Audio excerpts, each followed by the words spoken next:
Good evening, learners. ഇന്ന് നമ്മൾ discuss ചെയ്യാൻ പോകുന്നത് the cost of production, principles of micro economics part 1 അതിൻ്റെ ലാസ്റ്റ് ചാപ്റ്ററാണ്. അതേപോലെ തന്നെ ഇതിൻ്റെ കണ്ടിന്യൂവേഷൻ ആയിട്ടുള്ള പ്രിൻസിപ്പിൾസ് ഓഫ് മൈക്രോ എക്കണോമിക്സ് 2ൻ്റെ ഇൻട്രഡക്ഷൻ ആണ് നമുക്ക് വേണമെങ്കിൽ പറയാം.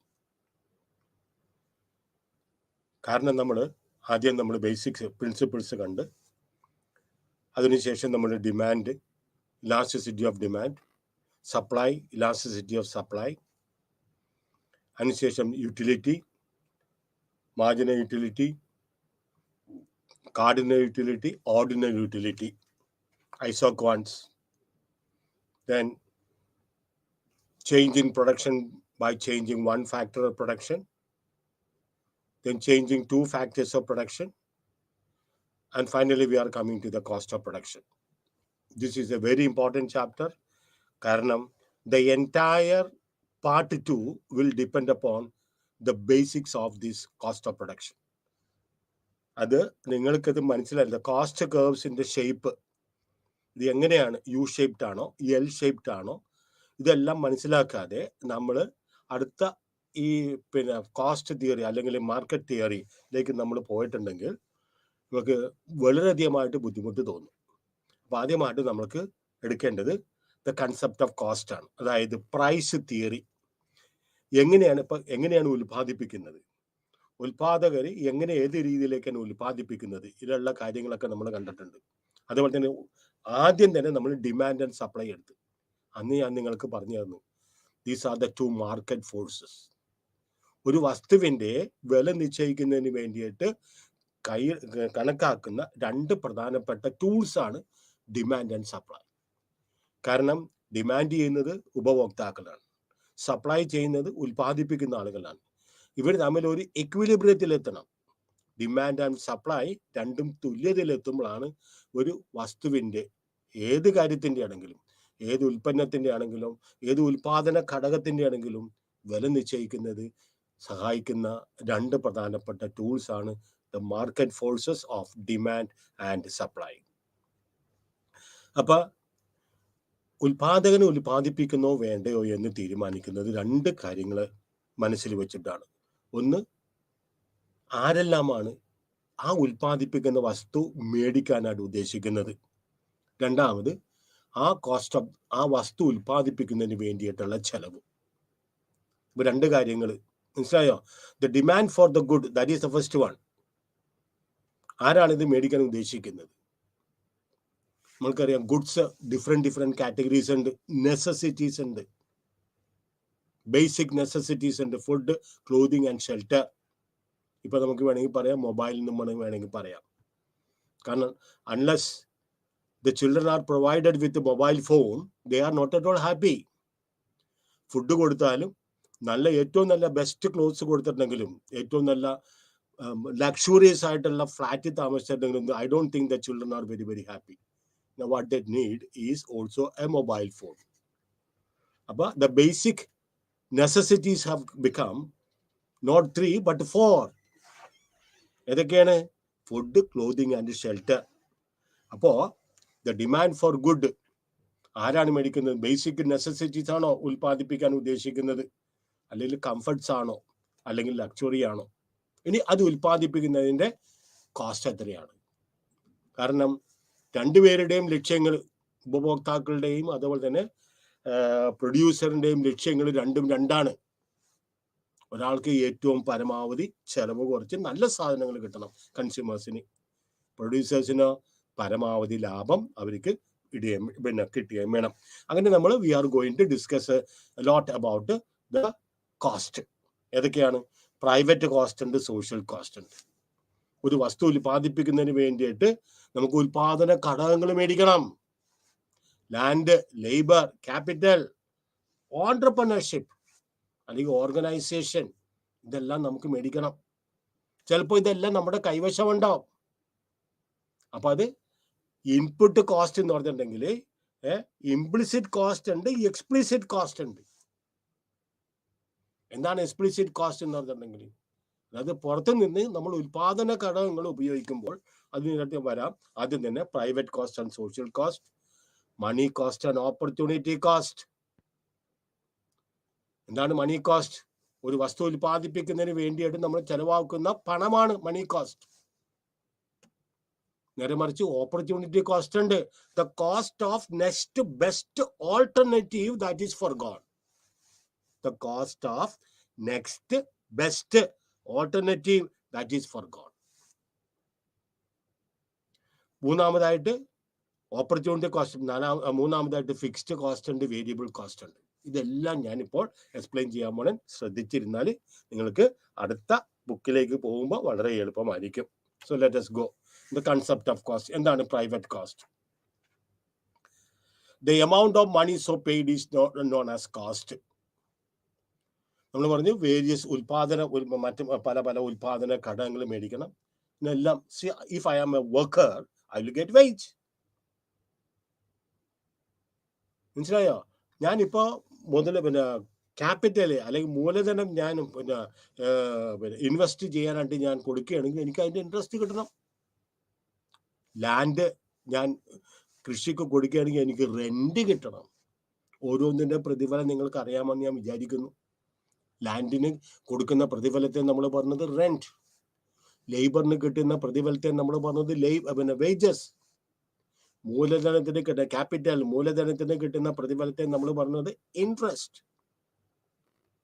നാലാമതൊരാളും കൂടി ഉണ്ട്, ഓൺട്രപ്രണർ, സംഘാടകൻ, പ്രൊഡ്യൂസ് ചെയ്യുന്ന ആള്. അയാൾക്ക് കിട്ടുന്ന പ്രതിഫലമാണ് ലാഭം.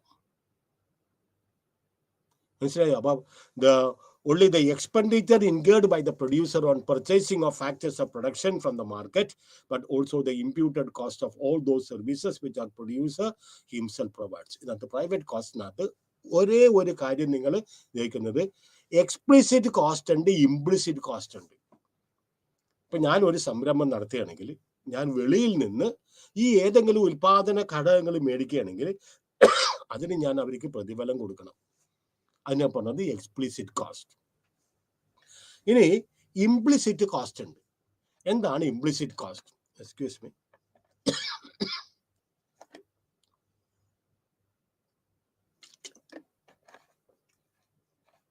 ചിലപ്പോൾ നമ്മുടെ നാട്ടിൻ പ്രദേശത്തൊക്കെ നമ്മൾ പോകുമ്പോൾ കണ്ടിട്ടുണ്ടാവും, ചെറിയൊരു വീടായിരിക്കും.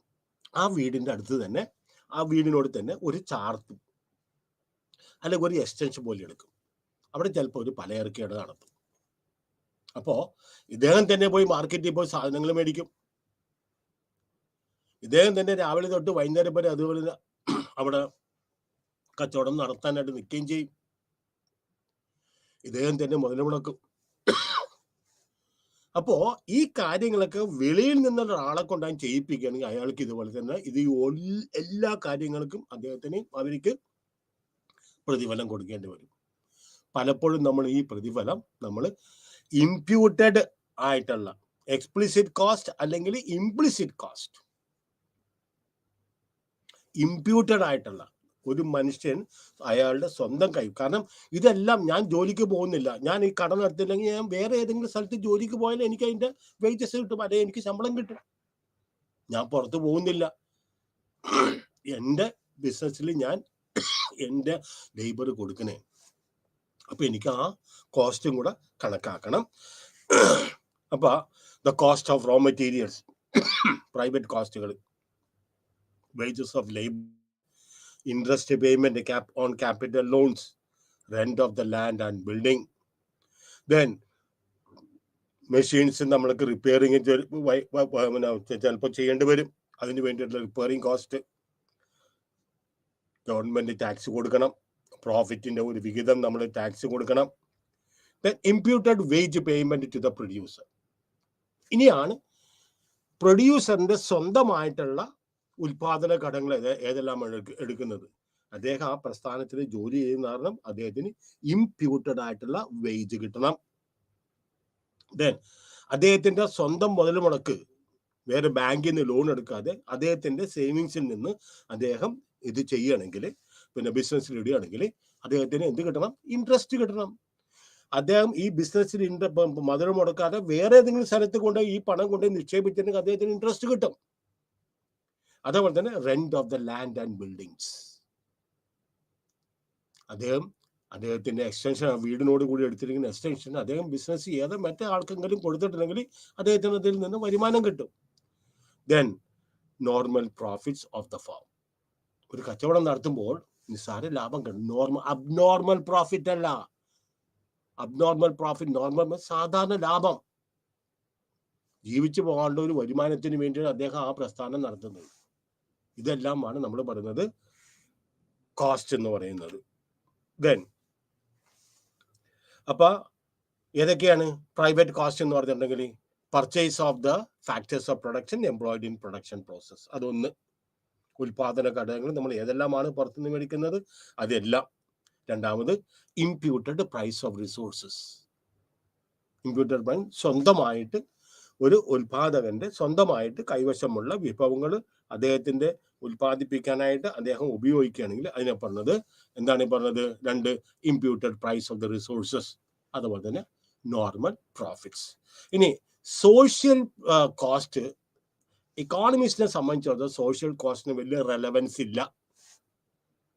അത് ക്ഷേമ പ്രവർത്തനങ്ങൾക്കൊക്കെ വേണ്ടിയിട്ടാണ് സോഷ്യൽ കോസ്റ്റിനെ കുറിച്ച് പറയുന്നത്. അതായത് സമൂഹത്തിന് ഏതെങ്കിലും ഒരു സേവനം സമൂഹം മറ്റുള്ളവർക്ക് ചെയ്യുമ്പോൾ, അല്ലെങ്കിൽ ഗവൺമെന്റ് അല്ലെങ്കിൽ സമൂഹം മറ്റുള്ളവർക്ക് ചെയ്യുമ്പോൾ അതിന് അവർ വഹിക്കേണ്ടി വരുന്ന ചില ചെലവുകളെ നമ്മൾ പറയുന്നത് സോഷ്യൽ കോസ്റ്റ്.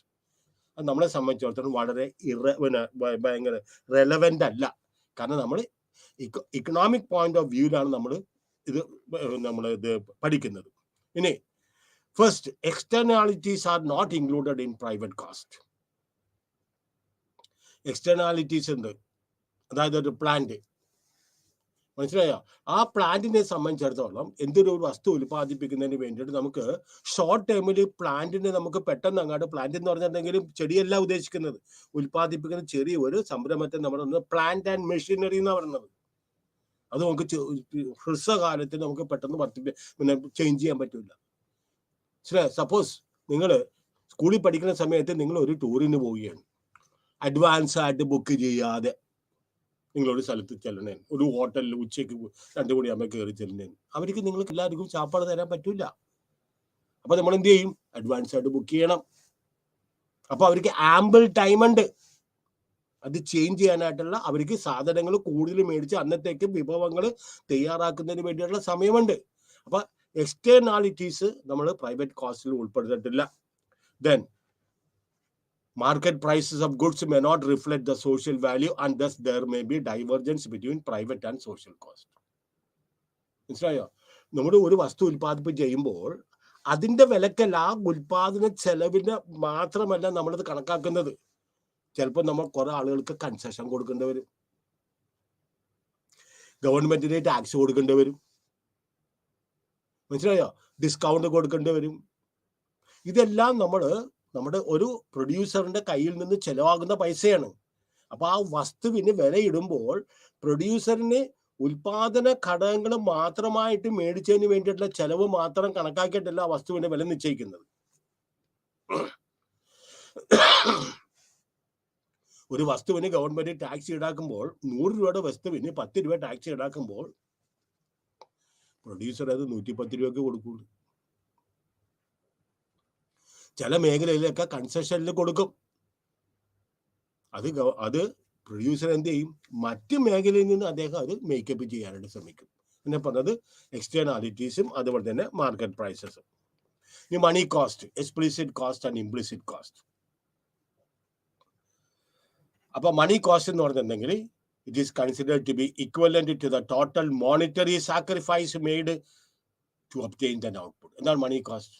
ഏത് ഉൽപ്പാദിപ്പിക്കുന്ന ഏത് വ്യക്തിക്കും കുറച്ച് സാക്രിഫൈസ് ചെയ്യേണ്ടി വരും. മണി കോസ്റ്റ് വുഡ് ഇൻക്ലൂഡ്, അപ്പൊ നമ്മൾ എന്തൊക്കെ ചെയ്യണം? Imputed value of the inputs provided by the producer himself in addition to the outright money expenses. അപ്പൊ കോസ്റ്റിനെ നമ്മൾ എക്സ്പ്ലിസിറ്റ് കോസ്റ്റ് ഉണ്ട്, ഇംപ്ലിസിറ്റ് കോസ്റ്റ് ഉണ്ട്. എക്സ്പ്ലിസിറ്റ് കോസ്റ്റ് മീൻസ് ഒരു പ്രൊഡ്യൂസർ മറ്റ് പുറത്തു നിന്ന് ഉൽപാദന ഘടകങ്ങൾ മേടിക്കുകയും അവർക്ക് അതിന്റെ പ്രതിഫലം കൊടുക്കുകയും ചെയ്യുമ്പോഴാണ് എക്സ്പ്ലിസിറ്റ് കോസ്റ്റ് വരുന്നത്. ഇംപ്ലിസിറ്റ് കോസ്റ്റ് മീൻസ് ഞാൻ ഒറ്റയാനാണ്, ഞാൻ തന്നെയാണ് ആ എക്സ്റ്റൻഷൻ, വീടോടുകൂടി എക്സ്റ്റൻഷൻ നടത്തിയിട്ട് ഞാൻ തന്നെയാണ് അവിടെ നിൽക്കുന്നത്. ചിലപ്പോൾ മാർക്കറ്റിൽ ഞാൻ സാധനങ്ങളൊക്കെ എടുക്കാൻ വേണ്ടി പോകുമ്പോൾ, വിപണിയിൽ എടുക്കാനായിട്ട് ചിലപ്പോൾ പോകുമ്പോൾ ഞാൻ എന്ത് ചെയ്യും, ഒന്നില്ലെങ്കിൽ എൻ്റെ ഭാര്യ ഉണ്ടെങ്കിൽ ഭാര്യയുടെ അടുത്ത് പറയും കട നോക്കിക്കോ, ഞാൻ വേഗം വരാം. ബാക്കി സമയം കംപ്ലീറ്റ് അദ്ദേഹമാണ്. ഉച്ചക്ക് ഊണ് കഴിക്കാൻ പോകുമ്പോൾ ഭാര്യ പറയും ഞാനിവിടെ ഒന്ന് നിൽക്കാം, നിങ്ങൾ പോ. അല്ലെങ്കിൽ മകൻ പറയും നിങ്ങൾ പോയിക്കോ, ഊണ് കഴിച്ചിട്ട് പോ, ഞാനിവിടെ നിൽക്കാം. അപ്പൊ ഇതെല്ലാം അദ്ദേഹത്തിന്റെ ഇംപ്ലിസിറ്റ് കോസ്റ്റുകളാണ്. ഇനി റിയൽ കോസ്റ്റ് എന്തെന്നാ? A worker suffers a discomfort while he renders his service for productive purposes. നമുക്കറിയാം, ഒരാള് പ്രത്യേകിച്ച് നല്ല വെയിലുള്ള സമയത്ത് രാവിലെ 8 മണി തൊട്ട് വൈകുന്നേരം 4 മണി വരെയും അല്ലെങ്കിൽ 5 മണി വരെയും ജോലി ചെയ്യുമ്പോൾ അവർക്ക് ഉണ്ടാവുന്ന ഡിസ്കംഫർട്ട്, നേരെ മറിച്ച് ഡിസ്കംഫർട്ട് അത്രയും ഫീൽ ചെയ്യാത്ത, കാരണം ഡിസ്കംഫർട്ട് എന്നൊരു ഭാഷ, ഒരു വേർഡ്, അത് സബ്ജക്റ്റീവാണ്. ഓരോരുത്തരുടെയും ആശ്രയിച്ചിരിക്കും. ഒരു നല്ലൊരു AC റൂമിൽ കാര്യമായിട്ടുള്ള വലിയ പണിയൊന്നുമില്ല. ചിലപ്പോൾ ഒരു ടൈപ്പിസ്റ്റ് ആയിരിക്കും, വല്ലപ്പോഴും ഒരു ലെറ്റർ ഇരുന്ന് ടൈപ്പ് ചെയ്യണം, എല്ലാ സൗകര്യങ്ങളും ഉണ്ട്. ടൈപ്പ് റൈറ്റർ ഒന്നുമല്ല, ഒരു കമ്പ്യൂട്ടറാണ്. ഒരു കമ്പ്യൂട്ടറിന് എന്തെങ്കിലും കാര്യങ്ങളൊക്കെ ടൈപ്പ് ചെയ്യണം, എല്ലാ സജ്ജീകരണങ്ങളും ഉണ്ട്. അവിടെ ഒരു സാധാരണ വെളിയിൽ ഒരാൾ ജോലി ചെയ്യുമ്പോൾ ഉണ്ടാകുന്ന അത്രയും ഡിസ്കംഫർട്ട് ഈ വ്യക്തിക്ക് ഫീൽ ചെയ്യേണ്ട ആവശ്യമില്ല. ദെൻ സേവ് ചെയ്യാനുള്ള ഗൾഫിൽ പോകുന്നുണ്ട് ആളുകൾ, അമേരിക്കയിൽ പോകുന്നുണ്ട്, അതുപോലെ ഡെവലപ്ഡ് രാജ്യങ്ങളിൽ പോകുന്നുണ്ട്. മനസ്സിലായോ? അവരൊക്കെ അവിടെ ജോലി ചെയ്യുമ്പോൾ അവർക്ക് എന്തെങ്കിലും റെമ്യൂണറേഷൻ കിട്ടുന്നുണ്ട്, പ്രതിഫലം കിട്ടുന്നുണ്ട്. ഡോണ്ട് തിങ്ക് ദാറ്റ് സിംഗപ്പൂരിൽ പോയാലും ഡെവലപ്ഡ് രാജ്യത്തിൽ പോയിട്ടുണ്ടെങ്കിലും ഗൾഫ് രാജ്യത്തിൽ പോയിട്ടുണ്ടെങ്കിലും ഇതെല്ലാം അവിടെ അവർ ചെലവാക്കിയിട്ടുണ്ടെങ്കിൽ അവർക്ക് ചെലവാക്കാൻ വേണ്ടിയിട്ട് കൊടുത്തിരിക്കുന്ന പണമാണിത്. അവരുടെ അവിടുത്തെ സ്റ്റാൻഡേർഡ് ഓഫ് ലിവിങ് മെയിൻറ്റെയിൻ ചെയ്യുന്നതിന് വേണ്ടിയിട്ട് അവർ കൊടുക്കുന്ന പൈസയാണ്. ഇവിടെ കേരളത്തിൽ നിന്ന് അല്ലെങ്കിൽ ഇന്ത്യയിൽ നിന്ന് പോകുന്ന ആളുകൾ അവിടെ അടിച്ചു പൊളിക്കാനായിട്ടല്ല അവർ പോകുന്നത്. കാരണം ഇവിടെ ഭാര്യ മക്കൾ ഇവിടെ ഉണ്ടാവും. അപ്പൊ അവരെന്ത് ചെയ്യും? കുറച്ച് സേവ് ചെയ്യും. എല്ലാ ആഡംബരത്തിന് വേണ്ടിയിട്ട് അവർ പോകില്ല, എല്ലാ സുഖ സൗകര്യങ്ങൾക്ക് വേണ്ടിയിട്ട് അവർ പോകില്ല. കിട്ടുന്ന വരുമാനത്തിൽ നിന്ന് അവരുടെ തുച്ഛമായിട്ട് ചെലവിന് ശേഷം ബാക്കി വരുന്ന തുക അവർ നാട്ടിലേക്ക് അടക്കും. എന്നാൽ മാത്രമേ അവർക്ക് അവരുടെ കുടുംബം നോക്കിക്കൊണ്ട് പോകാൻ പറ്റുള്ളൂ. അപ്പൊ a person makes a sacrifice when he serves his income. പല കാര്യങ്ങളും ചിലപ്പോൾ സിനിമയ്ക്ക് പോകണ്ടെന്ന് നോക്കും, അല്ലെങ്കിൽ സുഭിക്ഷമായിട്ട് വലിയ ഹോട്ടലിൽ പോയി ചാപ്പാട് കഴിക്കേണ്ടെന്ന് നോക്കും. കാരണം എന്താണ്? ഇതെല്ലാം കഴിച്ചിട്ടുണ്ടെങ്കിൽ ബാക്കി ഒന്നും ഉണ്ടാവില്ല. അപ്പൊ സേവ് ചെയ്യുമ്പോൾ അദ്ദേഹം also make some sacrifices and lends it to the investors. The concept of real cost however ഈ സബ്ജക്റ്റ് ഞാൻ പറഞ്ഞ മനസ്സിലായ ഈ സാക്രിഫൈസും എല്ലാവർക്കും ഒരേപോലെ അല്ല. മനസ്സിലായോ? പണം സേവ് ചെയ്യുമ്പോൾ കോടിക്കണക്കിന് രൂപ വരുമാനം കിട്ടുമ്പോൾ അവിടെ സേവിങ് എന്ന് പറഞ്ഞാൽ അവിടെ ഒരു സാക്രിഫൈസും ഇല്ല. പണം എന്ത് ചെയ്യണമെന്ന് അറിയാൻ പാടില്ലാത്തവരാണ്. നേരെ മറിച്ച് നിസ്സാര വരുമാനം കിട്ടുന്നവൻ അവരെന്തെങ്കിലും മിച്ചം വെച്ചിട്ടായിരിക്കും ചിലപ്പോൾ അവൻ്റെ കുട്ടികളുടെ വിദ്യാഭ്യാസത്തിന് വേണ്ടിയിട്ടോ അസുഖം വരുമ്പോഴോ മറ്റു കാര്യങ്ങൾക്കൊക്കെ വേണ്ടിയിട്ട് അവൻ ചെയ്യുന്നത്. അതുകൊണ്ടാണ് ഞാൻ എഴുതിയിരിക്കുന്നത് concept of real cost is our subjective. Subjective means ഓരോരുത്തരുടെയും ആശ്രയിച്ചിരിക്കും, എല്ലാവർക്കും ഒരേപോലെ അല്ല. ബ്യൂട്ടി സബ്ജക്റ്റീവാണ്. അഴകെന്ന് പറഞ്ഞെങ്കിൽ എല്ലാവരെയും കാണുമ്പോൾ ചിലപ്പോൾ എല്ലാവർക്കും അഴകുണ്ടെന്ന് തോന്നില്ല, ചിലവർക്ക് നല്ല അഴകുണ്ടെന്ന് തോന്നും. അല്ലെങ്കിൽ ഏറ്റവും മോസ്റ്റ് ബ്യൂട്ടിഫുൾ ആയിട്ടുള്ള സ്ത്രീകൾ മാത്രമേ ഇവിടെ ലോകത്തിൽ കല്യാണം കഴിക്കുള്ളൂ. ബ്യൂട്ടി സബ്ജക്റ്റീവാണ്. ഒരു ഫ്ലവർ എടുക്കണേന്, ഒരു പൂവ് എടുക്കുന്നതിന്, ആ പൂവ് എടുക്കുന്ന സമയത്ത് റോസ് ഫ്ലവർ ഇഷ്ടമില്ലാത്ത ആൾക്ക് മറ്റേ ആൾ ആ റോസ് ഫ്ലവർ ഇഷ്ടമുള്ള ആൾ എത്രമാത്രം വർണ്ണിച്ചാലും ഇഷ്ടമില്ലാത്ത ആൾക്ക് വലിയ താല്പര്യമൊന്നും കാണില്ല. അയാൾക്ക് ചിലപ്പോൾ വേറെ ഏതെങ്കിലും ആയിരിക്കും, വേറെ ഏതെങ്കിലും ഫ്ലവേഴ്സിൻ്റെ അടുത്തായിരിക്കും അദ്ദേഹത്തിന് താല്പര്യം, അല്ലെങ്കിൽ വേറെ ഏതെങ്കിലും ഹോബിയിലോടായിരിക്കും അദ്ദേഹത്തിന് വലിയ താല്പര്യം. അതുകൊണ്ടാണ് ഇങ്ങനെ പറഞ്ഞത് സബ്ജക്റ്റ് ഓരോരുത്തരുടെയും മാറി മാറി വ്യത്യാസമായിട്ട് ഇരിക്കുകയും ചെയ്യും. ഇനി sunk cost and incremental cost. എന്താണ് സങ്ക് കോസ്റ്റ് എന്ന് പറഞ്ഞിട്ടുണ്ടെങ്കിൽ? കാരണം ആ കമ്പനി തുടങ്ങിയപ്പോൾ കുറെ ചെലവ് നമ്മൾ വഹിച്ചിട്ടുണ്ട്, ആൻഡ് കനോട്ട് ബി റിക്കവേർഡ്. ആ കമ്പനി തുടങ്ങിയപ്പോൾ ഇപ്പൊ നമ്മുടെ കമ്പനി നമ്മൾ ഡിസ്മാൻഡിൽ ചെയ്യുന്ന പ്രൊഡക്ഷൻ ഉപയോഗിച്ചിട്ട് പോയിട്ടുണ്ടെങ്കിലും കണ്ടിട്ടില്ല ചില ഡിസ്മാൻഡിൽഡ് ആയിട്ട് കുറെ കെട്ടിടങ്ങൾ അവിടെ ഉണ്ടാവും. ഇതൊക്കെ അവിടെയൊക്കെ പണ്ട് ഭയങ്കരമായിട്ടുള്ള പ്രൊഡക്ഷനും ഇങ്ങനത്തെ കാര്യങ്ങളൊക്കെ നടന്നു വെച്ചാൽ ഇപ്പൊ അതൊക്കെ നഷ്ടമായി വിറ്റുപോയിട്ടുണ്ട്. കളമശ്ശേരി പോയിക്കോ, ഇഷ്ടം പോലെ പിന്നെ ഇൻഡസ്ട്രിയൽ എസ്റ്റേറ്റ്, ചെറിയ ചെറിയ വ്യവസായ സ്ഥാപനങ്ങൾ, ഇതെല്ലാം നല്ല രീതിയിൽ പോയിക്കെന്ന് വെച്ചാൽ ഇപ്പോൾ ഒരു 90% ഈ യൂണിറ്റുകൾ പൂട്ടിയിട്ടിരിക്കുക, പ്രത്യേകിച്ച് ആഫ്റ്റർ കോവിഡ്. കാരണം എന്താണ്, പഴയ പോലെ അവർക്ക് ലാഭത്തിൽ ഓടിക്കാനായിട്ട് പറ്റുന്നില്ല. അപ്പോൾ സങ്ക് കോസ്റ്റ് മീൻസ് അവിടെ ഒരു കെട്ടിടം വെച്ചിട്ടുണ്ടാവും, 1-2 മെഷീനറിക്ക് വെച്ചിട്ടുണ്ടാവും. അത് വെച്ചപ്പോഴാണ് ആ കമ്പനി അവർക്ക് ആ പ്രൊഡക്ഷൻ യൂണിറ്റ് ആക്കാൻ സാധിച്ചത്. അപ്പൊ എപ്പോഴാണ് ഈ കമ്പനി സ്ഥാപിച്ചത്, അന്ന് അവർക്ക് വഹിക്കേണ്ട ചെലവിനെ നമ്മൾ പറയുന്നത് സങ്ക് കോസ്റ്റ്, കുഴിച്ചിടുക. സങ്ക് കുഴിച്ചിടുക, സങ്ക് കോസ്റ്റ് എന്ന് പറയുന്നത്. അത് കനോട്ട് ബി, നമുക്കത് പെട്ടെന്ന് ഇനി അത് റിക്കവർ ചെയ്യാൻ പറ്റില്ല. മെഷീനൊക്കെ ചിലപ്പോൾ പഴയതായിട്ടുണ്ടാവും, അതുപോലെ കെട്ടിടങ്ങളൊക്കെ പിന്നെ ഡിസ്മാൻഡിൽ ചെയ്യാൻ പറ്റാവുന്ന രീതിയായിട്ടുണ്ടാവും. അപ്പോൾ അത് കാരണം ആ sunk cost usually it cannot be recovered. Excuse me. ഇനി അതിന്റെ ഓപ്പോസിറ്റ് ആണ് പ്രോസ്പെക്റ്റീവ് കോസ്റ്റ്. സങ്ക് കോസ്റ്റിന്റെ ഓപ്പോസിറ്റ് ആണ് പ്രോസ്പെക്റ്റീവ് കോസ്റ്റ്. അതായത് അതിനെ പറഞ്ഞ വേറൊരു വാക്കാണ് ഫ്യൂച്ചർ കോസ്റ്റ് എന്ന് പറഞ്ഞിട്ടുണ്ടെങ്കിൽ. That may be incurred or change if an action is taken. Prospective cost means ഇനി നമുക്ക് ഭാവിയിൽ നമ്മൾ ഉൽപ്പാദിപ്പിക്കുമ്പോൾ ചിലപ്പോൾ നമ്മൾ നിലവിലുള്ള മെഷീനറിയൊക്കെ ചിലപ്പോൾ റീപ്ലേസ് ചെയ്യണം. അത് ചിലപ്പോൾ ഔട്ട്ഡേറ്റഡ് ആവും, അത് തുരുമ്പിച്ച് പഴയതായിട്ടുണ്ടാവും. കെട്ടിടങ്ങളൊക്കെ നമ്മളൊന്ന് മോഡിഫൈ ചെയ്യേണ്ടി വരും. അത് അങ്ങനെ എന്തെങ്കിലും ആക്ഷൻ എടുക്കണമെങ്കിൽ നമുക്ക് ചിലവാകുന്ന പൈസയെ നമ്മൾ പറയുന്നത് പ്രോസ്പെക്റ്റീവ് കോസ്റ്റ് എന്ന് പറഞ്ഞത്. Then an incremental cost is increase in the total cost resulting from an increase in production activity. ഉൽപ്പാദിപ്പിക്കുമ്പോൾ നമ്മൾ കൂടുതൽ ഉൽപ്പാദിപ്പിക്കാൻ നമ്മൾ ശ്രമിക്കുമ്പോൾ നമുക്ക് നേരിടേണ്ടി വരുന്ന ചില പ്രധാനപ്പെട്ട കോസ്റ്റുകളെ നമ്മൾ പറയുന്നത് incremental cost means. Then economic cost and accounting cost. Accounting cost CA-ക്കാർക്ക് വേണ്ടിയിട്ടുള്ളതാണ്. എക്കോണമിസ്റ്റിന് വേണ്ടിയിട്ടുള്ളത് ഇക്കണോമിക് കോസ്റ്റ് ആണ്. അതിനകത്ത് രണ്ടുപേർക്കും ഇതുണ്ട്. Both the economist and the accountants consider explicit cost. Explicit cost എല്ലാവരും അംഗീകരിക്കുന്നുണ്ട്.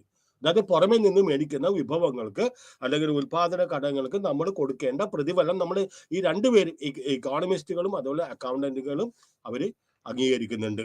Because they are direct payments by a company to other firms and individuals that it does business with. Economists also take into account the implicit cost and accountants ignore them. രണ്ട് കാര്യങ്ങൾ ഓർത്ത് വെച്ചാൽ മതി. രണ്ടുപേരും explicit കോസ്റ്റുകൾ അംഗീകരിക്കുന്നുണ്ട്. ഇക്കോണമിസ്റ്റുകളും അതുപോലെ തന്നെ അക്കൗണ്ടന്റുകളും രണ്ട് കോസ്റ്റും അവർ പിന്നെ അംഗീകരിക്കുന്നുണ്ട്. പക്ഷെ ഇക്കോണമിസ്റ്റുകൾ പിന്നെ രണ്ട് കോസ്റ്റും അംഗീകരിക്കുമ്പോൾ നമ്മുടെ അക്കൗണ്ടന്റുകൾ അവരെന്ത് ചെയ്യും, എക്സ്പ്ലിസിറ്റ് കോസ്റ്റ് മാത്രമേ അവർ അംഗീകരിക്കുന്നുള്ളൂ, ഇംപ്ലിസിറ്റ് കോസ്റ്റ് അംഗീകരിക്കുന്നില്ല. Then historical cost. എന്താണ് ഹിസ്റ്റോറിക്കൽ? സങ്ക് കോസ്റ്റിന് തുല്യമാണ്. It is the cost that was actually incurred at the time of the purchase of an asset. ഒരു മെഷീനറി മേടിച്ചപ്പോൾ, ഒരു കമ്പനി തുടങ്ങുന്നതിന് വേണ്ടിയിട്ട് 1-2 മെഷീനറി മേടിച്ചപ്പോൾ നമുക്ക് അന്ന് എന്തുമാത്രം ചെലവായോ, അസറ്റ് മേടിക്കാനായിട്ട് നമ്മൾക്ക് എന്തുമാത്രം ചെലവായോ അതിനാണ് നമ്മൾ പറയുന്നത് ഹിസ്റ്റോറിക്കൽ കോസ്റ്റ്. നേരെ മറിച്ച് റീപ്ലേസ്മെന്റ് കോസ്റ്റ് നമുക്കറിയാം. കാരണം എന്താണ്, ഓരോ മെഷീനറിയും കാലാകാലത്തോടെ നിൽക്കില്ല, അതിന് വേർ ആൻഡ് ടയർ വരും, തേയ്മാനം വരും. മറ്റൊരു വേർഡാണ് ഇക്കണോമിക്സിൽ നമ്മൾ ഉപയോഗിക്കുന്ന വേർഡാണ് ഡിപ്രിസിയേഷൻ എന്ന് പറയുന്നത്. അപ്പൊ ഡിപ്രിസിയേഷൻ ആ വേർ ആൻഡ് ടയർ കൊണ്ട് ആ മെഷീനറി പിന്നെ പഴയതാവും, ഫർദറായിട്ട് ഉൽപ്പാദിപ്പിക്കാൻ നമുക്ക് ഉപയോഗിക്കാൻ സാധിക്കാതെ വരുമ്പോൾ നമ്മൾ അതിന് പകരമായിട്ട് ഒരു മെഷീൻ മേടിക്കും. ചിലപ്പോൾ അന്ന് മേടിച്ചതിന്റെ മെഷീൻ തന്നെ ആയിരിക്കും, പക്ഷെ ബെറ്റർ എഫിഷ്യൻസി ഉണ്ടായിരിക്കും. ചിലപ്പോൾ കറണ്ട് കൺസംഷൻ കൂടുതലായിരിക്കും. ചിലർ പറയും എൻ്റെ വീട്ടിലെ ഫ്രിഡ്ജ് 40 വർഷമായാലും 30 വർഷമായി. അപ്പൊ ഇപ്പോഴത്തെ ആളുകൾ പറഞ്ഞത് എന്താണ്, ഇപ്പോഴെല്ലാം 5 സ്റ്റാറും 4 സ്റ്റാറൊക്കെയാണ്. കാരണം എന്താ, കറണ്ട് കൺസംഷൻ വളരെ കുറവ് മതി. നേരെ മറിച്ച് പഴയ സാധനങ്ങളൊക്കെ ലോഡ് എടുക്കാനായിട്ട് ഇങ്ങനെ വലിക്കുവാൻ കറണ്ടൊക്കെ കൂടുതലായിട്ട് ചിലപ്പോൾ എടുക്കുന്നത്. അപ്പൊ ഒന്നില്ലെങ്കിൽ അവർ ആ പഴയ മെഷീൻ തന്നെ കുറച്ചും കൂടെ അപ്ഡേറ്റഡ് ആയിട്ടുള്ള മെഷീൻസ് അവർ മേടിക്കും, അല്ലെങ്കിൽ ബെറ്റർ ടെക്നോളജിക്കൽ ബേസ്ഡ് ആയിട്ട് ചിലപ്പോൾ ചില ഉപകരണങ്ങൾ മേടിക്കും. അതിനെ നമ്മൾ പറയുന്നത് റീപ്ലേസ്മെന്റ് കോസ്റ്റ് എന്ന് പറയുന്നത്. ഇനി കോസ്റ്റ് ഫങ്ഷൻസ്. ഇനി production functions, the relation between production and cost is known as A cost function. ഞാൻ ഇച്ചിരി സ്പീഡിൽ എടുക്കുന്നതിന് ശ്രദ്ധിച്ചോളണം.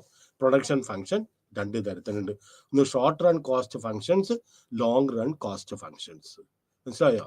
Cost functions can be illustrated with the diagrammatic forms as cost curves. അപ്പൊ എന്താണെന്ന് പറഞ്ഞാൽ, ഷോർട്ട് പീരീഡിൽ ഞാൻ പറഞ്ഞ പോലെ നാളെ അംബർല ഉണ്ടാക്കുന്ന ഒരു കമ്പനിയിൽ നാളെ അവർ പറയുന്നത്, അല്ലെങ്കിൽ ഒരാഴ്ച കൊണ്ട് ഞങ്ങൾക്ക് ഒരു 1000 അംബർല കൂടുതൽ ഉണ്ടാക്കാന്ന് പറഞ്ഞിട്ടുണ്ടെങ്കിൽ it is not very possible as such.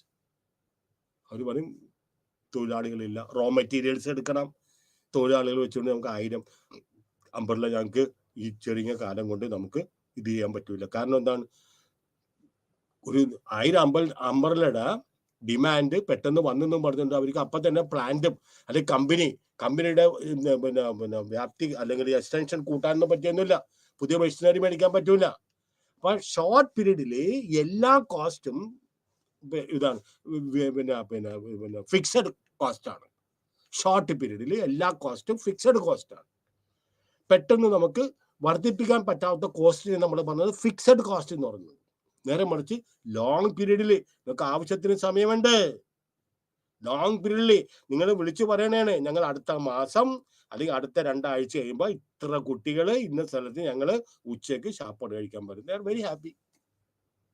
അവർക്ക് ആമ്പിൾ ടൈം ഉണ്ട് എല്ലാ സാധനങ്ങളും മേടിക്കുന്നതിന് വേണ്ടിയിട്ടും അല്ലെങ്കിൽ കുറച്ച് 1-2 ജോലിക്കാരെ കൂടാതെ നിർത്തുന്നതിന് വേണ്ടിയൊക്കെ സമയമുണ്ട്. അപ്പൊ ഷോർട്ട് പീരീഡിൽ എല്ലാ കോസ്റ്റുകളും ഫിക്സഡ് ആണ്, മറക്കരുത്. The distinction between short term and long term is valid only during the short period. Fixed കോസ്റ്റും വേരിയബിൾ കോസ്റ്റ് എന്ന് പറഞ്ഞിട്ടുണ്ടെങ്കിൽ വ്യത്യാസം ഷോർട്ട് പീരീഡിൽ മാത്രമേ ഉള്ളൂ. ലോങ് പീരീഡിൽ നമുക്ക് എല്ലാ കോസ്റ്റുകളും, നമുക്ക് പ്ലാന്റ് നമുക്ക് വർദ്ധിപ്പിക്കാം, മെഷീനറി നമുക്ക് കൂടുതലായിട്ട് മേടിക്കാം, റോ മെറ്റീരിയൽസ് മേടിക്കാം, തൊഴിലാളികളുടെ എണ്ണം വർദ്ധിപ്പിക്കാം, കെട്ടിടത്തിന്റെ ഇത് വ്യാപ്തി വർദ്ധിപ്പിക്കാം, എന്ത് വേണമെങ്കിലും ചെയ്യാം. അപ്പൊ fixed cost and the cost functions time element വരുന്നിരിക്കുന്നത് ലോങ് റൺ. എന്താണ് ലോങ് റണ്ണിൽ total cost is a multivariable function which implies that total cost is determined by many factors.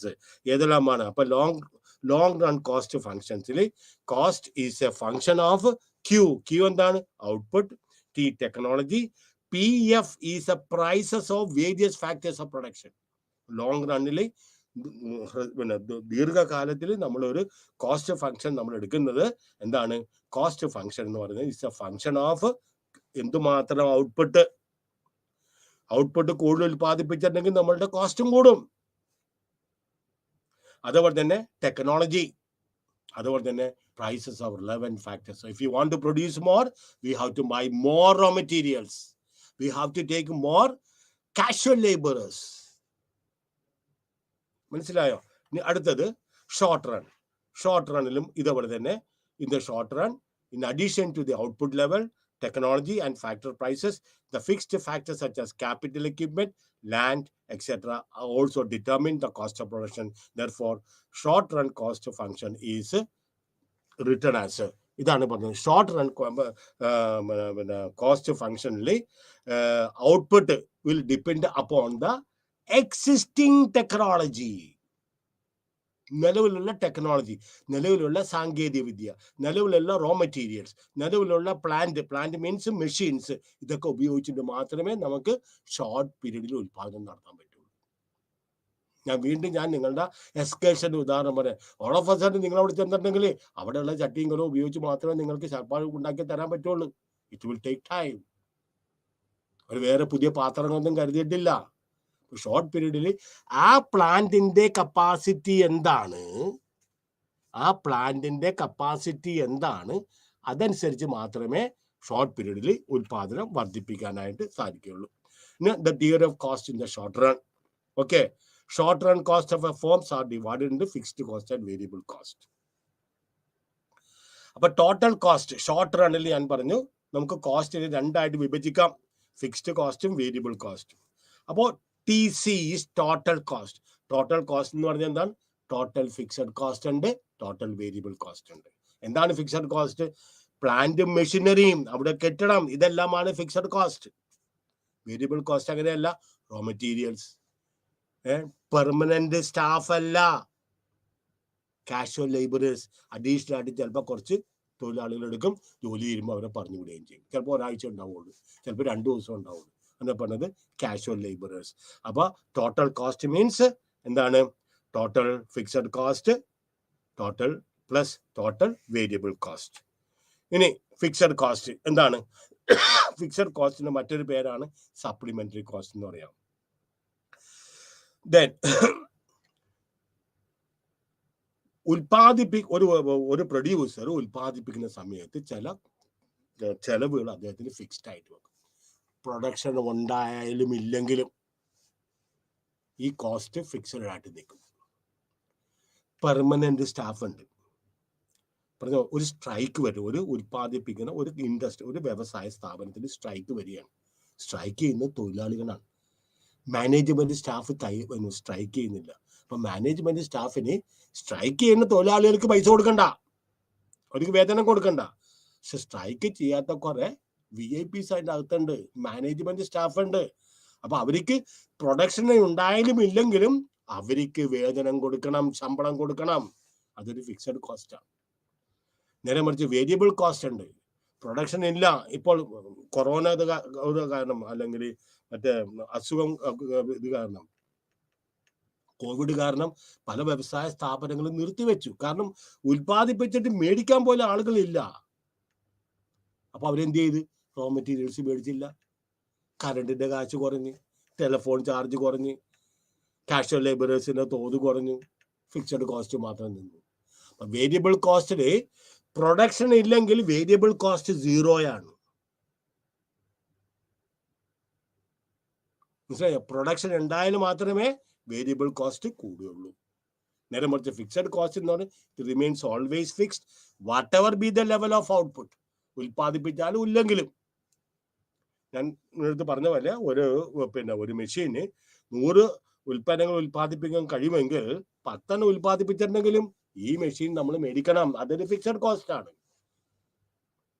തൊഴിലാളികളുടെ എണ്ണം, റോ മെറ്റീരിയൽസ് ഒക്കെ കൂടുമ്പോൾ അത് എഫിഷ്യന്റ് ആയിട്ട് വർക്ക് ചെയ്യും തോറും പെർ യൂണിറ്റ് കോസ്റ്റ് ഗണ്യമായിട്ട് കുറഞ്ഞു വരും. ട്യൂഷൻ ക്ലാസ്സിൽ ആകെ 10 കുട്ടികളുണ്ട്. ഈ 10 കുട്ടികളും കൂടി ആയിരിക്കും ചിലപ്പോൾ ട്യൂഷൻ ടീച്ചറിന് ചിലപ്പോൾ പൈസ കൊടുക്കാനായിട്ട് അവർ ഇൻസ്റ്റിറ്റ്യൂഷൻ പറയും. അവർ കയ്യിൽ നിന്ന് എടുത്തു കൊടുക്കില്ല. നേരെ മറിച്ച് 20 പിള്ളേർ വന്നിട്ടുണ്ടെങ്കിൽ 20 പേരും കൂടെ ഷെയർ ചെയ്യാം. അപ്പൊ പെർ ഹെഡ് കോസ്റ്റ് കുറഞ്ഞു വരും. 30 പിള്ളേരാണെങ്കിൽ 30 പേർക്കും കൂടെ ഷെയർ ചെയ്യാം. അപ്പൊ പെർ ഹെഡ് കോസ്റ്റ് ഗണ്യമായിട്ട് കുറഞ്ഞു വരികയും ചെയ്യും. So variable cost, the cost which keeps on changing with the changes in the quantity of output produced is known as variable cost. But variable cost, fixed cost remains fixed whatever be the level of output. നേരെ മറിച്ച് variable cost ഉണ്ട്. Variable cost will change. It will be different on different occasions. ഉൽപാദനമില്ലെങ്കിൽ variable cost ഇല്ല, zero. ഉൽപാദനം കൂടുന്നതനുസരിച്ച് നമ്മൾ കൂടുതലായിട്ട് raw materials മേടിക്കും, കാഷ്വൽ ലൈബ്രറീസിന് മേടിക്കും, കറണ്ട് ചാർജ് കൂടും, ടെലിഫോൺ ചാർജ് കൂടും. അങ്ങനെ വേരിയബിൾ കോസ്റ്റ് കൂടി വരികയും ചെയ്യും. Therefore, the cost which keeps on changing with the changes in the quantity of output is known as variable cost. ഇനി നമുക്ക് short run cost of a hypothetical form. എന്താണ്? Output 0. Okay, 0 output, total cost 240 അങ്ങനെ തന്നെ നിൽക്കണേണ്. Production ഒന്നുമില്ല. Production ഇല്ലാത്ത കാരണം variable കോസ്റ്റും ഇല്ല. നേരെ മറിച്ച് ടോട്ടൽ കോസ്റ്റ് അവിടെ എത്രയാണ്? 240 ആണ്. കാരണം എന്താ? പ്രൊഡക്ഷൻ ഇല്ല എങ്കിലും മാനേജ്മെന്റ് സ്റ്റാഫ് ഉണ്ട്, അവർക്ക് സാലറി കൊടുക്കണം. Therefore the cost is remaining fixed. നോക്കിയേ, ഒരു യൂണിറ്റ് നമ്മൾ ഉൽപ്പാദിപ്പിക്കുമ്പോൾ ഫിക്സ്ഡ് കോസ്റ്റ് 250. ഒരു യൂണിറ്റ് എന്ന് പറഞ്ഞിട്ടുണ്ടെങ്കിൽ let us take this 1000. 240 ഒരു ചേഞ്ചും ഇല്ല. നേരെ മറിച്ച് പ്രൊഡക്ഷൻ തുടങ്ങിയത് കാരണം നമ്മൾ റോ മെറ്റീരിയൽസ് മേടിച്ചു. തൊഴിലാളികളെ നമ്മൾ വരാൻ പറഞ്ഞു. വർക്കിംഗ് ഫ്രം ഹോം അല്ലെങ്കിൽ വീട്ടിൽ പിങ്ക് സ്ലിപ്പൊക്കെ കൊടുത്തിട്ടേക്കുന്ന ആളുടെ അടുത്തൊക്കെ വരാൻ പറയും, വന്ന് ജോലി ചെയ്യാൻ പറയും. അപ്പോൾ ഫിക്സഡ് കോസ്റ്റ് 0 to 6. 0 to 6 വരുമ്പോൾ fixed cost is remaining fixed. ഒരു ചേഞ്ചും ഇല്ല, 240. നേരെ മറിച്ച് ആദ്യത്തെ ഔട്ട്പുട്ട് 0 ആയത് കാരണം വേരിയബിൾ കോസ്റ്റ് 0 ആണ്. പക്ഷെ ടോട്ടൽ കോസ്റ്റ് 240 ആണ്. ഒരെണ്ണം ഉൽപ്പാദിപ്പിക്കുമ്പോൾ 240 റോ മെറ്റീരിയൽസ്, അല്ലെങ്കിൽ variable cost 120, total cost 240 plus 120. ശ്രദ്ധിച്ചേ, ഫിക്സഡ് കോസ്റ്റ് ആയിട്ട് വരുമ്പോഴും ഇതുണ്ട്. ടോട്ടൽ കോസ്റ്റ് എന്താണ്? പ്രൊഡക്ഷൻ വർദ്ധിക്കുന്നതനുസരിച്ച് ഫിക്സഡ് കോസ്റ്റും, അതുപോലെ fixed cost is remaining fixed, variable കോസ്റ്റിന്റെ തോത് കൂടി വരുന്നു. അപ്പോൾ ടോട്ടൽ കോസ്റ്റിന്റെ തോതും ഗണ്യമായിട്ട് കൂടി വരികയും ചെയ്യും. Okay, fixed cost 240. ഇന്നത്തെ നമ്മൾ പ്രീവിയസ് ആയിട്ട് നമ്മുടെ ടേബിളിലൊക്കെ വന്ന് കണ്ട fixed cost is remaining fixed 240 നോക്കിയേ, ഇറ്റ് ഈസ് റിമൈനിങ് ഫിക്സ്ഡ്. കാരണം ഉൽപാദനം കൂടുന്തോറും നമ്മൾ ഉപയോഗിച്ച് നമ്മളുടെ ഫാക്ടറിയിൽ വെച്ചിരിക്കുന്ന മെഷീനറികളും പിന്നെ ഡിഫറെന്റ് മാനേജേഴ്സ് ഒക്കെ ഉണ്ട്. നമ്മൾ പറഞ്ഞ ഡിവിഷൻ ഓഫ് ലേബർ, CMD ഉണ്ടാവും, ചീഫ് ഫിനാൻഷ്യൽ ഓഫീസർ ഉണ്ടാവും, പിന്നെ മറ്റേ പർച്ചേസ് മാനേജർ ഉണ്ടാവും, ഡിവിഷണൽ മാനേജർ ഉണ്ടാവും, അതേപോലെ തന്നെ HR മാനേജർ ഉണ്ടാവും, purchase manager, sales manager, technology നോക്കുന്ന മാനേജർ, ഇങ്ങനെ പല പല മാനേജേഴ്സ് ഉണ്ടാവും. അവരെല്ലാം സ്കിൽഫുൾ ആയിട്ട് എഫിഷ്യൻ്റ് ആയിട്ട് അവരുടെ കപ്പാസിറ്റി കൂടുതലായിട്ട് ഉപയോഗിക്കുന്ന കാരണം കോസ്റ്റ് ഈസ് റിമൈനിങ് ഫിക്സ്ഡ്, പക്ഷെ ഔട്ട്പുട്ട് വർദ്ധിച്ചു വരികയാണ്. 1, 2, 3, 4, 5, 6, 7, 8 എന്ന് പറഞ്ഞാൽ 8 യൂണിറ്റ്, വെറും 8 അല്ല. Let us take it as 8 lakhs ഉൽപ്പന്നങ്ങൾ നമ്മൾ ഉൽപ്പാദിപ്പിക്കുമ്പോൾ cost is remaining. So fixed cost curve is therefore parallel to the x-axis and it remains the same at all levels of output. ഇനി അടുത്തതാണ് ടോട്ടൽ വേരിയബിൾ കോസ്റ്റ്. നമുക്കറിയാം, നോക്കിക്കേ, total variable കോസ്റ്റിന്റെ diagram നോക്കിയേ, it starts from 0. Total variable cost is the firm's total expenditure on various variable inputs used to carry out production. ഞാൻ പറഞ്ഞില്ലേ, corona സമയത്ത് production ഇല്ല, variable cost ഇല്ല, ഫിക്സ്ഡ് കോസ്റ്റ് ഉണ്ട്. 240 is remaining fixed.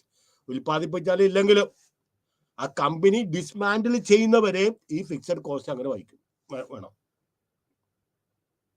Company വെറുതെ പൂട്ടിയിട്ട് ഒറ്റ ദിവസം കൊണ്ട് കമ്പനി പൂട്ടിയിട്ട് പോകുന്നില്ല.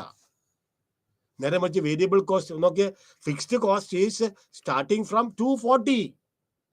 It remains fixed whatever be the level of a total fixed cost. നേരെ മറിച്ച് വേരിയബിൾ കോസ്റ്റ് നോക്കിയ, വേരിയബിൾ കോസ്റ്റ് തുടങ്ങുന്നത് 0-യിൽ നിന്നാണ്. അതിന്റെ അർത്ഥം 0 പ്രൊഡക്ഷനിൽ വേരിയബിൾ കോസ്റ്റ് ഒട്ടുമില്ല.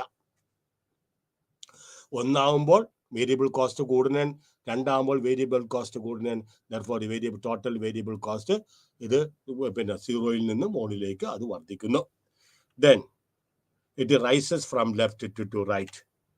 ഇനി ടോട്ടൽ കോസ്റ്റ് എന്താണ്? ടോട്ടൽ കോസ്റ്റ് എന്ന് പറഞ്ഞിട്ടുണ്ടെങ്കിൽ total fixed cost and total variable cost. നമുക്കറിയാലോ, ടോട്ടൽ ഫിക്സ്ഡ് കോസ്റ്റ് എവിടെയെന്ന് പറഞ്ഞത് 240-ൽ നിന്ന്, അതാണ് total fixed cost. Variable cost നമ്മൾ എവിടെന്നാണ് തുടങ്ങിയത്? 0. അപ്പൊ 240 ഫിക്സ്ഡ് കോസ്റ്റ് ഉള്ളപ്പോൾ പ്രൊഡക്ഷൻ ഒന്നും ഇല്ലാത്തത് കാരണം വേരിയബിൾ കോസ്റ്റും 0-യാണ്. നേരെ മറിച്ച് പ്രൊഡക്ഷൻ 1, 2, 3, 4 അങ്ങനെ വരുമ്പോൾ it stops upwards from left to right. Total cost curve is obtained by adding the total fixed cost and total variable cost. നോക്കിക്കൊള്ളുക, ഇതാണ് നമ്മളുടെ ടോട്ടൽ ഫിക്സ്ഡ് കോസ്റ്റും ടോട്ടൽ വേരിയബിൾ കോസ്റ്റ് രണ്ടും കൂടെ ഇത് ചെയ്യുന്നത്. ഓക്കെ, ടോട്ടൽ വേരിയബിൾ കോസ്റ്റ്, ഇത് total കോസ്റ്റും ടോട്ടൽ വേരിയബിൾ കോസ്റ്റും പാരലലാണ്. നോക്കിയേ, Q ഉൽപ്പാദിപ്പിക്കുന്ന സമയത്ത് നമ്മുടെ ഫിക്സ്ഡ് കോസ്റ്റ് ഇത്രയാണ്, വേരിയബിൾ കോസ്റ്റ് ഇല്ല. വേരിയബിൾ കോസ്റ്റ് ഇവിടുന്ന് തുടങ്ങുമ്പോൾ നമ്മൾ variable cost starts from here. therefore total fixed കോസ്റ്റും total fixed cost, total variable cost, that will give you total cost. The total fixed cost and total variable cost will give you the total cost. Okay. Average fixed cost,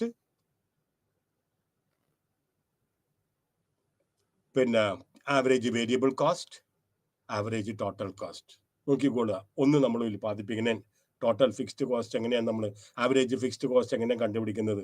total fixed കോസ്റ്റിനെ quantity കൊണ്ട് divide ചെയ്യുമ്പോൾ അവിടെ 240 divided by 1 ആണ്. Divided by 1 ആണ് 240. Those who are following, please note 240 divided by 1. Total fixed cost നമ്മൾ അല്ലെങ്കിൽ average fixed cost കണ്ടുപിടിക്കുന്നത് ടോട്ടലിനെ quantity കൊണ്ട് divide ചെയ്യുക, അങ്ങനെയാണ് ആവറേജ് കണ്ടുപിടിക്കുന്നത്. നമുക്കറിയാലോ, മൊത്തത്തിന് പിന്നെ മൊത്തം കോസ്റ്റിനെ, ആവറേജ് ഫിക്സഡ് കോസ്റ്റിനെ നമ്മൾ ക്വാണ്ടിറ്റി കൊണ്ട് ഡിവൈഡ് ചെയ്യുമ്പോൾ ശരാശരി ഒരു വസ്തുവിൻ്റെ കോസ്റ്റ് കിട്ടും. അപ്പോൾ 240 divided by 1 will give you 240. Average variable cost എത്രയാണ്?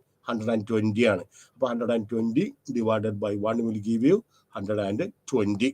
Now what is the average total cost അല്ലെങ്കിൽ ടോട്ടൽ കോസ്റ്റ് എത്രയാണ് വരുന്നത്? 240 പ്ലസ് 120 വിൽ ഗിവ് യു 360. രണ്ടാമതൊരു ഉദാഹരണം കൂടെ എടുത്ത് കാണിച്ചു തരാം. 240 രണ്ടെണ്ണം ഉൽപ്പാദിപ്പിച്ചപ്പോൾ ആവറേജ് ഫിക്സ്ഡ് കോസ്റ്റ് നമ്മൾ ടോട്ടൽ ഫിക്സ്ഡ് കോസ്റ്റ് നമ്മൾ വരുന്നത് നമ്മൾ എത്രയാണ്? 240 എത്രയാണ്? രണ്ടെണ്ണം ഉൽപ്പാദിപ്പിക്കുന്നുണ്ട്. അപ്പോൾ നമ്മൾ ആവറേജ് കണ്ടുപിടിക്കുന്ന എങ്ങനെ? ടോട്ടൽ ഫിക്സ്ഡ് കോസ്റ്റിനെ അതിന്റെ ക്വാണ്ടിറ്റി കൊണ്ട് ഡിവൈഡ് ചെയ്യുമ്പോൾ 240 divided by 2 is equal to അല്ല divided by 2, that will give you 120. Variable cost 160. 160നെ 2 കൊണ്ട് ഡിവൈഡ് ചെയ്യുമ്പോൾ 80. അപ്പൊ നമുക്ക് എങ്ങനെ ഇത് കിട്ടി?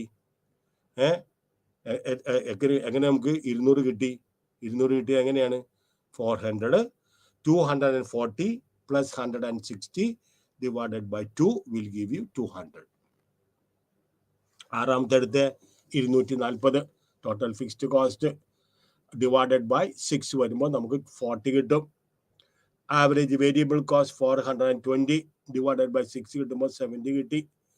അപ്പോൾ 240 പ്ലസ് 460 ആവറേജ് ഫിക്സ്ഡ് കോസ്റ്റും ടോട്ടൽ ആവറേജ് ഫിക്സ്ഡ് കോസ്റ്റും ആവറേജ് വേരിയബിൾ കോസ്റ്റും കൂടെ കൂടിയതാണ് ടോട്ടൽ കോസ്റ്റ്. അത് 660 ഡിവൈഡഡ് ബൈ 6 വരുമ്പോൾ നമുക്ക് 110 കിട്ടും. അപ്പോൾ average fixed cost is AFC is equal to total fixed cost divided by quantity. അപ്പോൾ എന്താണ്? AFC is the average fixed cost, TFC is total fixed cost, Q is the quantity, and that will give you the short run average fixed cost. Okay, if you draw this in a diagram, we will get a curve. Average fixed cost is a rectangular hyperbole. That means it is sloping downwards. മനസ്സിലായോ? Production കൂടുന്തോറും diminishing returns ഈ സ്റ്റേജിലാണ് പറഞ്ഞത്. മനസ്സിലായി? ആദ്യം നമ്മൾ പറയുമ്പോൾ increase production increase ചെയ്യണേണ്. പ്രൊഡക്ഷൻ ഇൻക്രീസ് ആണ്, ഔട്ട്പുട്ട് പ്രൊഡക്ഷൻ ഇൻക്രീസ് ചെയ്യണം. കാരണം എന്താണ്? All the machineries are and labourers are fully utilised. അവരുടെ സ്കില്ല് ഫുള്ളി യൂട്ടിലൈസ്ഡ് ആണ്. അപ്പോൾ ഇനീഷ്യൽ സ്റ്റേജിൽ per unit cost will come down and therefore it is a downward sloping curve. Then it will stay constant for some time, constant returns. അതിനുശേഷം വീണ്ടും നമ്മൾ ഉൽപാദനം വർദ്ധിപ്പിക്കണമെങ്കിൽ നമ്മൾ average fixed cost നമ്മൾ ഗണ്യമായിട്ട് വർദ്ധിക്കണം. അതായത് ഫിക്സ്ഡ് കോസ്റ്റ് എന്ന് പറഞ്ഞിട്ടുണ്ടെങ്കിൽ വേരിയബിൾ കോസ്റ്റും അതേപോലെ തന്നെ ഫിക്സ്ഡ് കോസ്റ്റും വർദ്ധിക്കുമ്പോൾ നമുക്ക് എന്ത് കിട്ടും? ഈ ഒരു fixed cost curve it will be known as an rectangular hyperbola എന്ന് പറയുന്നത്. ഇനി average variable cost. To obtain the average variable cost we divide the total variable cost by output. അപ്പൊ നമുക്കറിയാം ആവറേജ് വേരിയബിൾ കോസ്റ്റ് എന്നത് total variable കോസ്റ്റിനെ quantity കൊണ്ട് divide ചെയ്യുമ്പോൾ നമുക്ക് കിട്ടുന്നതാണ് നമ്മൾ എന്ന് പറയുന്നത് ആവറേജ് വേരിയബിൾ കോസ്റ്റ്.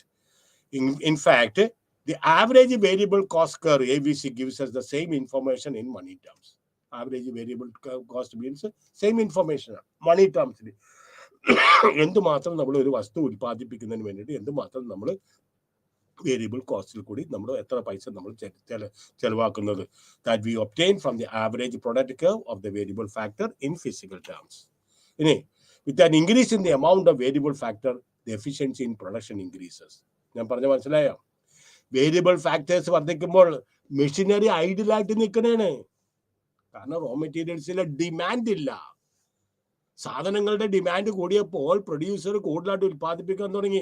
ഇമ്മീഡിയറ്റ് ആയിട്ട് അദ്ദേഹത്തിന് അവിടെ അദ്ദേഹം ഒരു നല്ലൊരു കപ്പാസിറ്റി ഉള്ള ഒരു മെഷീനറി മേടിച്ചു വെച്ചിട്ടുണ്ട്.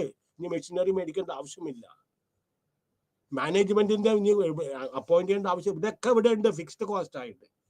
ഇനി നമുക്ക് കൂടുതൽ ഉൽപ്പാദിപ്പിക്കണമെങ്കിൽ അതനുസരിച്ച് കാഷ്വൽ ലേബറേഴ്സിനെയും വേരിയബിൾ ഫാക്ടേഴ്സാണ് ഉൽപ്പാദിപ്പിക്കാൻ ഉപയോഗിക്കുന്ന ഘടകങ്ങളെല്ലാം നമ്മൾ മേടിക്കുക, റോ മെറ്റീരിയൽസ് മേടിക്കുക.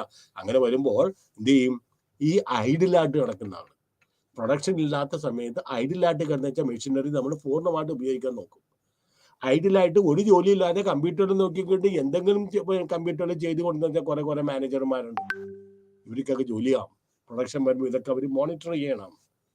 അപ്പോൾ full factors of production will be used efficiently. അപ്പോൾ ഇനീഷ്യൽ സ്റ്റേജിൽ എന്ത് ചെയ്യും? കോസ്റ്റ് ഗണ്യമായിട്ട് കുറയും. അതുകൊണ്ടാണ് average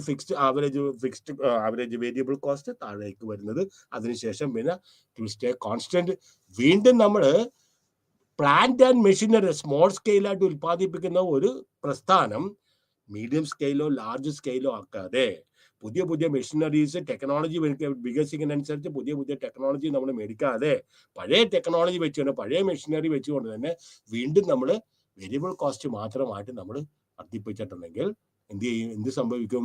total cost rectangular hyperbola എന്ന് പറഞ്ഞ ആ ലെവലിലേക്ക് മുകളിലേക്ക് പോവുകയും ചെയ്യും.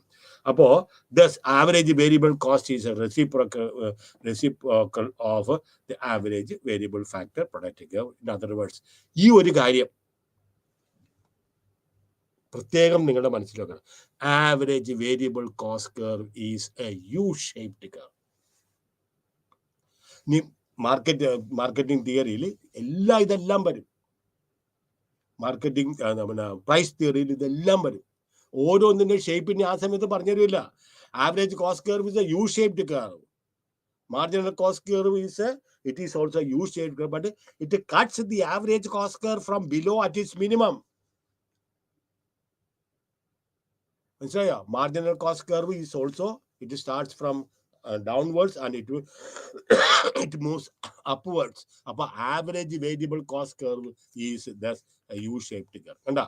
Average variable cost curve is a U-shaped curve. കാരണം എന്താണ്? പ്രൊഡക്ഷൻ കൂടുന്നതനുസരിച്ച് പ്രൊഡക്ഷൻ ഔട്ട്പുട്ട് കൂടുന്നതനുസരിച്ച് നമ്മുടെ ഉൽപാദന ഘടകങ്ങൾ കൂടുതലായിട്ട് മേടിക്കണം. And therefore it is a U-shaped curve. U-shaped. കാരണം ഒരു പരിധി എത്തിയതിനു ശേഷം വീണ്ടും പ്രൊഡക്ഷൻ നമ്മൾ വർദ്ധിപ്പിച്ചിട്ടുണ്ടെങ്കിൽ ആവറേജ് വേരിയബിൾ കോസ്റ്റ് കൂടി വരും. അപ്പോൾ ആവറേജ് കോസ്റ്റ് കർവ് അല്ലെങ്കിൽ average variable cost curve is A U-shaped curve. അതുപോലെ തന്നെ average variable cost, average total cost. Average total cost എന്ന് പറഞ്ഞാൽ എന്താണ്? Average total cost is also known as the average cost. എന്താണ് അപ്പൊ ആവറേജ് കോസ്റ്റ്? എന്താണ് average cost? Is average total cost. That is total cost divided by quantity will give you average fixed cost divided by quantity. അതുപോലെ തന്നെ plus average variable cost divided by quantity. In other words ചുരുക്കി പറഞ്ഞിട്ടുണ്ടെങ്കിൽ total cost എന്താണ്? Total cost is the sum total of total fixed cost and total variable cost. Okay, average cost എന്ന് പറഞ്ഞാൽ എന്താണ്? It's the sum total of average fixed cost and average variable cost. It is also a U-shaped curve. It is obtained. Average total curve is obtained by dividing the total cost by the output. നോക്കിക്കേ, as the production increases, as output, average cost, total cost is the vertical sum of average fixed cost and average variable cost. Okay, average fixed cost ഞാൻ പറഞ്ഞു, as production increases, average fixed cost കുറഞ്ഞു വരുന്നു. അതുകൊണ്ടാണ് increasing returns ഒരു കമ്പനിക്ക് കിട്ടുന്നത്. Therefore it is a rectangular hyperbole. Average fixed cost, average variable cost, it is a U-shaped curve. Average fixed കോസ്റ്റും average total കോസ്റ്റും രണ്ടും കൂടെ കൂടിയതാണ് ആവറേജ് വേരിയബിൾ കോസ്റ്റും ആവറേജ് ഫിക്സ്ഡ് കോസ്റ്റും കൂടെ കൂടിയതാണ് ആവറേജ് വേരിയബിൾ ടോട്ടൽ കോസ്റ്റ്. ഇനി മാർജിനൽ കോസ്റ്റ് എന്താണ്? Marginal cost will cut the average cost curve at its minimum. മറക്കരുത് ഈ sentence. Average cost curve is A U-shaped curve. അതൊന്നും. രണ്ടാമത് ആവറേജ് മാർജിനൽ കോസ്റ്റ് കർവ് അല്ലെങ്കിൽ marginal cost curve will cut the average cost curve. ഇതെല്ലാം average fixed cost ആണ്, ഇത് average variable cost ആണ്, ഇത് ആവറേജ് ടോട്ടൽ കോസ്റ്റ് ആണ്. ഈ മൂന്ന് ആവറേജ് കോസ്റ്റ് കർവിനെയും marginal cost it will cut from below, താഴത്ത് നിന്ന് മുകളിലേക്ക് പോയിട്ട് it will cut all there. ഇത് ആവറേജ് ഫിക്സ്ഡ് കോസ്റ്റ്, ഇത് ആവറേജ് വേരിയബിൾ കോസ്റ്റ്, ഇത് ആവറേജ് ടോട്ടൽ കോസ്റ്റ്. ഈ marginal cost curve will cut the average cost curve at its minimum. ഇവിടെ വെച്ചല്ല കട്ട് ചെയ്യുന്നത്. ഈ ഒരു U-shaped കർവിന്റെ ഏറ്റവും മിനിമം പോയിന്റ് ഏതാണ്?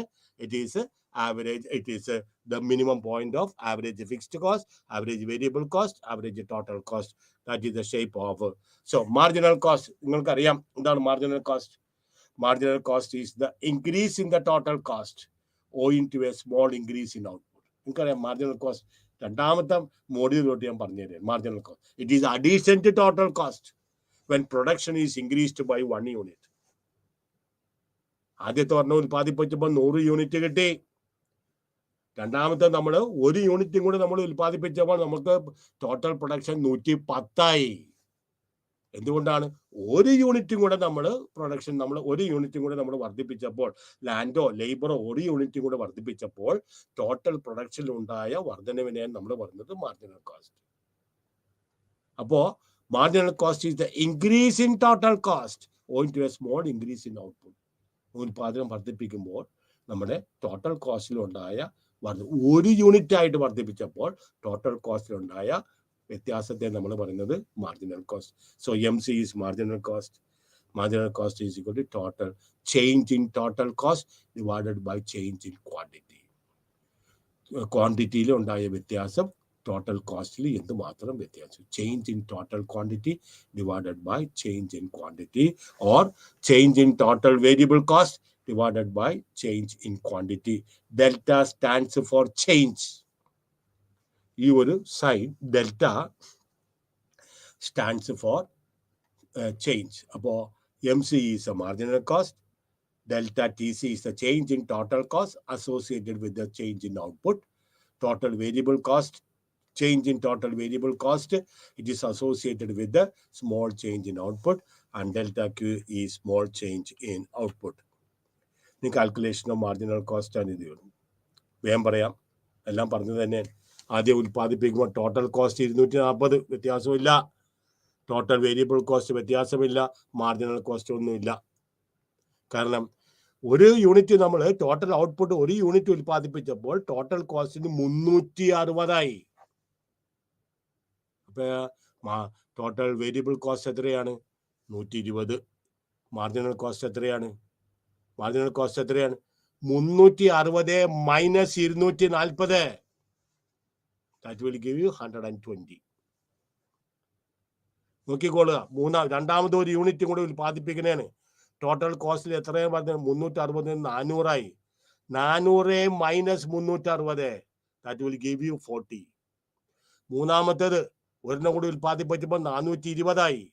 420 മൈനസ്, എന്തുകൊണ്ടാണ് കൂടിയത്? ഒരു യൂണിറ്റും കൂടി നമ്മൾ ഉൽപാദനം കൂട്ടിയപ്പോൾ 420. അപ്പൊ 420 മൈനസ് 400 will give you 20. നാലാമത്തത് 452 മൈനസ് 420 will give you 32. അഞ്ചാമത്തത് 520 minus 452 will give you 68. ആറാമത്തത് 660 minus 520, that will give you 140. അപ്പൊ MC curve reaches its minimum point before ATC, and the average curves reach their minimum points. രണ്ട് കാര്യങ്ങൾ. When the MC curve rises, it cuts the average cost curve at their minimum points. ഞാൻ പറഞ്ഞു ഓർക്കുന്നുണ്ട്. When MC curve rises, it cuts, it is rising. When MC curve rises, it cuts the average cost curve at its minimum point. മറക്കരുത്. ഒന്നുകൂടെ പറഞ്ഞുതരാം. When MC curve, this is the MC curve ഇതാണ്. When MC curve rises, it cuts the average cost. ഇത് average fixed cost ആണ്, ഇത് average variable cost ആണ്, ഇത് average total cost ആണ്. All these curves are actually being cut from below at its minimum. ഇക്വിലിബ്രിയത്തിൽ ഒരു കമ്പനിയുടെ അല്ലെങ്കിൽ ഒരു പെർഫെക്റ്റ് കോമ്പറ്റീഷൻ, മൊണോപ്പൊളി, ഇവരെല്ലാം ഇക്വിലിബ്രിയത്തിൽ എത്തുന്നതിന് വേണ്ടിയിട്ടുള്ള ഒരു പ്രധാനപ്പെട്ട കണ്ടീഷനാണ് MC is equal to MR. Marginal കോസ്റ്റും മാർജിനൽ റവന്യൂവും ഈക്വൽ ആയിരിക്കണം. രണ്ടാമത് MC must cut the average cost curve from below at its minimum. രണ്ട് കണ്ടീഷൻസ്. മൊണോപ്പൊളി ആണെങ്കിലും പെർഫെക്റ്റ് കോമ്പറ്റീഷൻ ആണെങ്കിലും ആരാണെങ്കിലും MCയും MRും ഈക്വൽ. മാർജിനൽ കോസ്റ്റും മാർജിനൽ റവന്യൂ. എന്താണ് മാർജിനൽ കോസ്റ്റ്? അവസാനത്തെ യൂണിറ്റ് ഉൽപ്പാദിപ്പിക്കുന്നതിന് വേണ്ടിയിട്ട് ചെലവാക്കുന്ന പൈസ നമ്മൾ പറയുന്നത് മാർജിനൽ കോസ്റ്റ്. മാർജിനൽ റവന്യൂ എന്താണ്? അവസാനത്തെ യൂണിറ്റ് ഉൽപ്പാദിപ്പിച്ചിട്ട് വിൽക്കുമ്പോൾ കിട്ടുന്ന തുക, അത് രണ്ടും ഈക്വൽ ആയിരിക്കണം. മാർജിനൽ കോസ്റ്റ് കൂടുതലും മാർജിനൽ റവന്യൂ കുറവാണ്, അത് വിറ്റ് കിട്ടുന്ന പൈസ കുറവാണെങ്കിൽ ഒരു പ്രൊഡ്യൂസറിന് നഷ്ടം വരും. അപ്പൊ ഇത് കണ്ടീഷനാണ്. മാർക്കറ്റിന്റെ അല്ലെങ്കിൽ പെർഫെക്റ്റ് കോമ്പറ്റീഷന്റെയും മൊണോപ്പൊളിയുടെയൊക്കെ ഇക്വിലിബ്രിയത്തിന്റെ കണ്ടീഷനാണ്. എപ്പോഴാണ് അവർ ഇക്വിലിബ്രിയത്തിൽ എത്തുന്നത്? That is MC must be equal to MR. Marginal cost means ഏറ്റവും അവസാനത്തെ യൂണിറ്റ് ഉൽപ്പാദിപ്പിക്കുന്ന ഉൽപ്പന്നത്തിന് ചെലവാക്കുന്ന പൈസയും ആ യൂണിറ്റ് വിറ്റ് കിട്ടുന്ന റവന്യൂ, മാർജിനൽ റവന്യൂ രണ്ടും തുല്യതയിലെത്തുമ്പോഴാണ് ഒരു സംഘാടകൻ, ഒരു പ്രൊഡ്യൂസർ അദ്ദേഹത്തിന്റെ പ്രൊഡക്ഷൻ നിർത്തുന്നത്. As long as marginal revenue is more than the marginal cost, ഒരു അഡീഷണൽ ആയിട്ട് ഒരു ഉൽപ്പന്നം ഉൽപ്പാദിപ്പിച്ച് കിട്ടുന്ന പൈസനെക്കാട്ടിയും കൂടുതലാണ് ആ വസ്തു വിറ്റ് കിട്ടുന്ന പൈസയാണെങ്കിൽ you will go on producing until and unless the marginal cost is equal to the marginal revenue.